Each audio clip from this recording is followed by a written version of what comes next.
Hey everyone, if you're running a restaurant, bar, or hotel in Virginia, you already know that tips are the lifeblood of your operation. But what if I told you a chunk of the payroll taxes you're paying on those very tips could come right back to you as a dollar for dollar tax credit? Well, they can, and we're about to break down exactly how.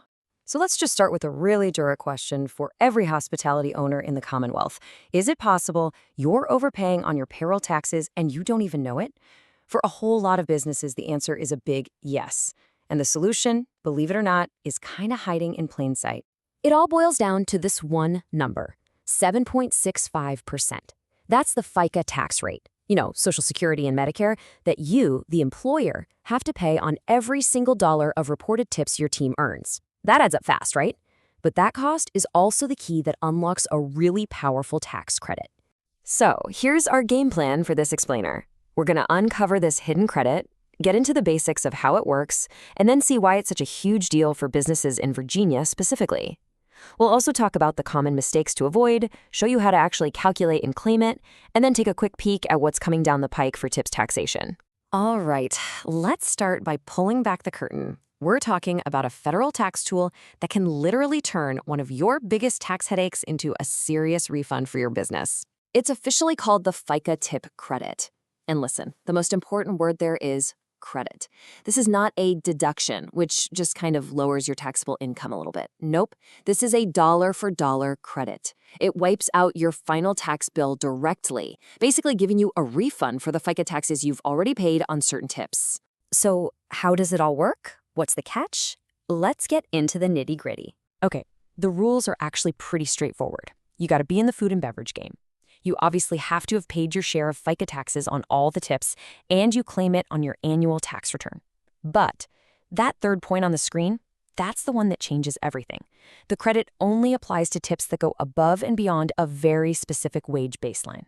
So, what is that baseline? And this is where it gets really interesting, and frankly, a little weird. The secret to how powerful this credit is doesn't have anything to do with today's wages. The entire formula is frozen in time, tied to an old federal minimum wage number from years ago. Here it is, $5.15 an hour. That was the federal minimum wage way back on January 1st, 2007. The law basically locked this number in place for the calculation. So think of it this way. Any tips an employee makes just to get their hourly pay up to this $5.15 mark, those aren't eligible. But every single penny they earn in tips above that, that's where the magic happens. Those are potentially creditable. Now, you might be thinking, okay, that's a neat federal rule, but why is this such a big deal for my business in Virginia? Well, let's connect those dots, because this is huge. And boom, here's where that Virginia advantage just smacks you in the face. Look at this. On one side, you've got Virginia's reality. In 2025, you have to make sure your tipped employees are earning at least $12.41 an hour. But on the other side, for this federal tax credit, the starting line is still stuck way back at $5.15. That gap between the two numbers, it's massive. And what that means for you is simple. Because Virginia's minimum wage is so much higher than that ancient federal baseline, a way bigger slice of your employees' total tips falls into that creditable bucket.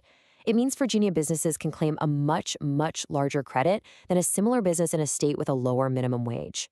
Now, claiming this credit is an absolute game changer, but you have to do it by the book. So let's quickly walk through some of the most common and costly mistakes people make. First up, confusing a real tip with a service charge.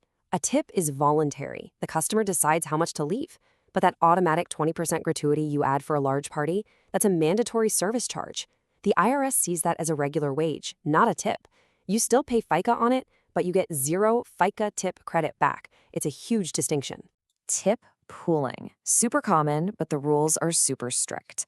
You can absolutely pool tips among your front of house crew, servers, bartenders, bussers. That's all good. But federal law is crystal clear. Managers, supervisors, and owners can never get a piece of that pie. And here's a big one. If you're taking a tip credit, meaning you pay the lower tipped minimum wage, you can't require servers to share their tips with a back of house staff, like cooks or dishwashers. And what about those pesky credit card fees? So in Virginia, you are allowed to deduct the processing fee from an employee's credit card tip. No problem there. Just remember, the FICA credit is calculated on the net amount, what the employee actually takes home. So if there's a $10 tip and a 30-cent fee, your credit is based on the $9.70, not the full $10. All right, we've covered the what, the why, and the what not to do. Now for the best part. Let's talk about how you actually turn all this theory into money in your pocket. It really breaks down into 4 pretty simple steps. First, just add up all the reported tips you paid FICA taxes on for the year. Easy enough? Second, you calculate that small, non-creditable part, the amount of tips it took to get each employee up to that $5.15 an hour baseline. Third, you subtract that small number from your big total, and whatever's left over, those are your creditable tips. Finally, just multiply that amount by 7.65%, and that's your credit. Let's make it real with a Virginia example. Say you have one server who works 160 hours in a month and reports $2,000 in tips. You're paying them the tipped minimum cash wage, which is $2.13 an hour. Okay, the gap between the $5.15 baseline and that $2.13 wage is just over $3. Over 160 hours, that comes out to about $483 in non-creditable tips. You subtract that from their total $2,000 in tips, and you're left with over $1,500 in creditable tips. Multiply that by 7.65%, and you get a credit of $116. Now that's for just one employee in 1 month. Imagine that across your entire staff for a full year. And when it's time to claim it, you just file a simple form, IRS Form 8846, with your annual business tax return. If for some reason the credit is more than the tax you owe that year, no sweat. You can carry it forward for up to 20 years. And maybe the best news of all, if you're just hearing about this and realizing you've missed out, you can generally go back and amend your tax returns for the last 3 years to claim the credit you should have gotten. That could be a huge check from the IRS. Okay, to wrap things up, let's look ahead.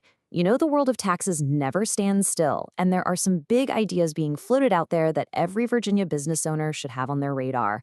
I'm sure you've heard the chatter about this one, a big federal proposal to make tips completely free from federal income tax for employees. It's a pretty popular idea, and it's definitely getting some attention. But here is the absolute crucial point for you as the employer. Even if a plan like that became law, it only changes the income tax situation for your employees. The proposal would still require you to pay your 7.65% FICA share on all those reported tips. And what that means is the FICA Tip Credit we just spent all this time talking about, it would remain every bit as important and valuable to your bottom line. So as Virginia's minimum wage keeps ticking upward and the tax laws keep changing, the real question is this. Is your business set up to capture every single dollar in tax credits that it has rightfully earned? It's a powerful tool, and it's just sitting there, waiting for you to use it.